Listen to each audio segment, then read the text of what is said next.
incorporated. The decline of the Roman Republic unfolded gradually over the span of a century, yet it was the culmination in the form of the final war that ultimately sealed its fate.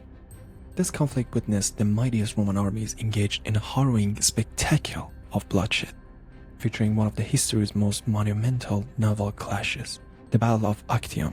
In 44 BC, a faction of aristocrats led by Marcus Brutus and Gaius Cassius orchestrated the assassination of Julius Caesar within the Senate. Expecting widespread acclaim for eliminating the dictator, they were met instead with popular support for Caesar among the denizens of the Eternal City. Consequently, they were ousted from Rome, compelled to seek refuge in the eastern provinces.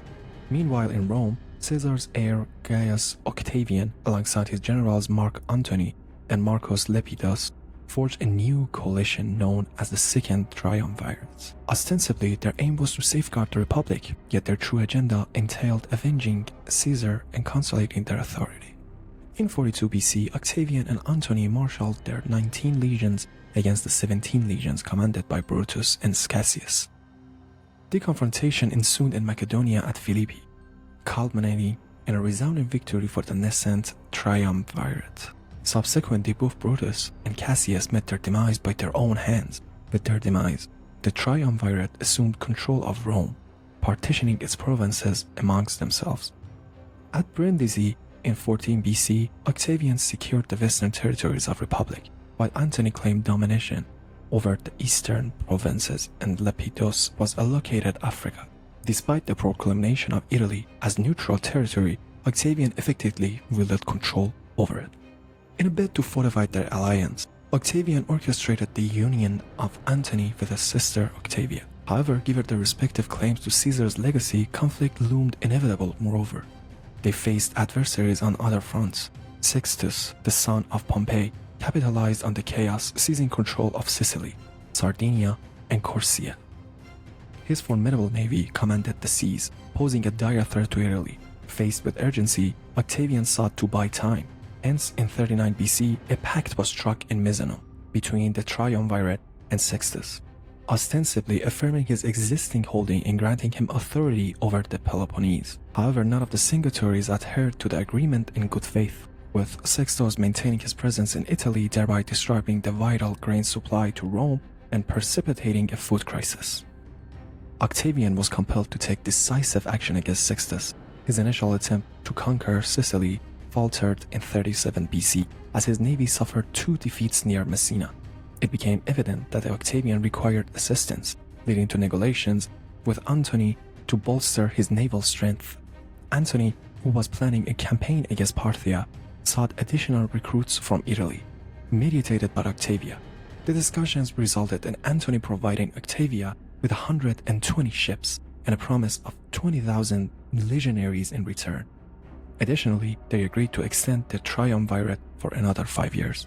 In 36 BC, Octavian renewed his offensive against Sextus with his forces under the command of his trusted general Agrippa, achieving a decisive victory. Concurrently, Lepidus also participates in the campaign, capturing strategic towns and compelling some of the Sextus legions to defect. Although Lepidus demanded Sicily to be incorporated into his domain upon the arrival of Agrippa's forces, his troops switched alliance, and his territory was assimilated into Octavian's holdings.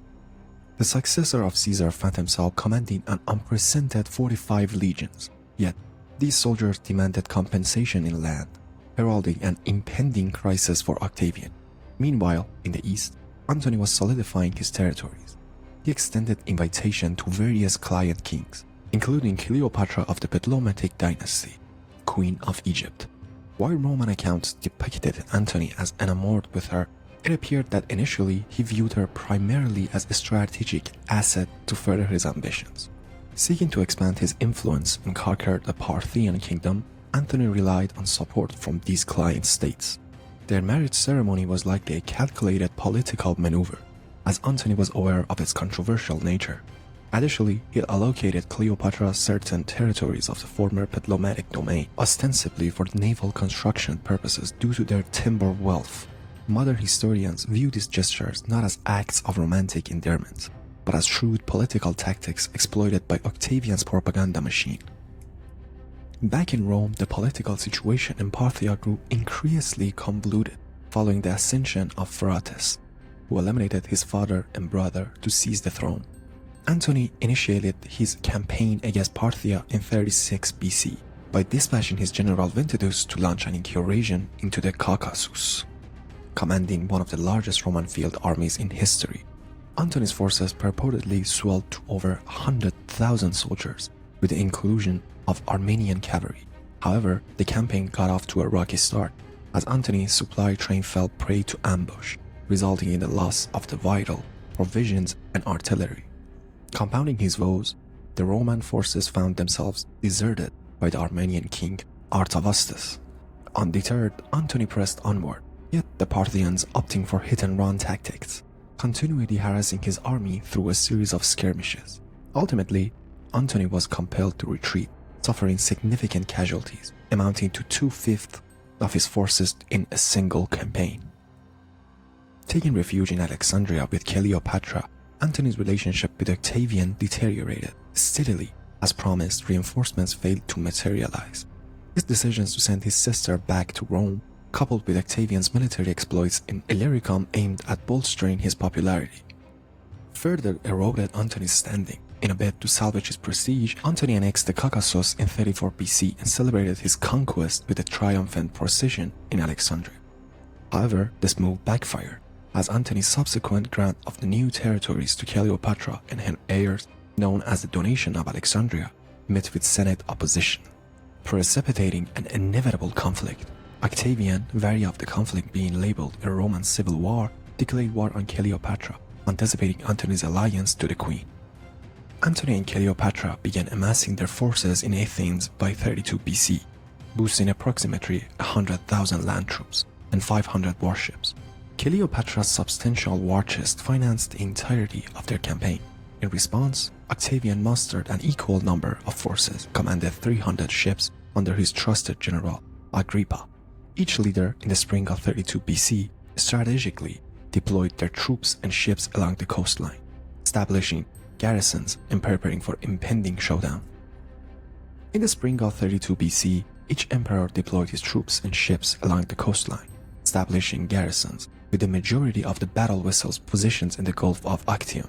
Neither leader was eager to invade Italy just yet, with Octavian banking on an overwhelming inability of Antony to pay his troops. Octavian, respecting Antony's prowess as a general, opted for naval sorties, with Agrippa successfully seizing Methone, the southernmost point of Antony's defensive line. Continued attacks on transports and detached garrisons in the Ionian Sea enabled a large contingent of Octavian troops to land and encircle Antony's navy. Anchoring themselves at the entry of Actium, Antony, despite his intentions to lead his fleet, found it in a deplorable state, plagued by malnutrition and sickness. Although fortified on both sides of the entry to the Gulf, Antony refrained from engaging Octavian's navy directly, fearing substantial losses to the towers.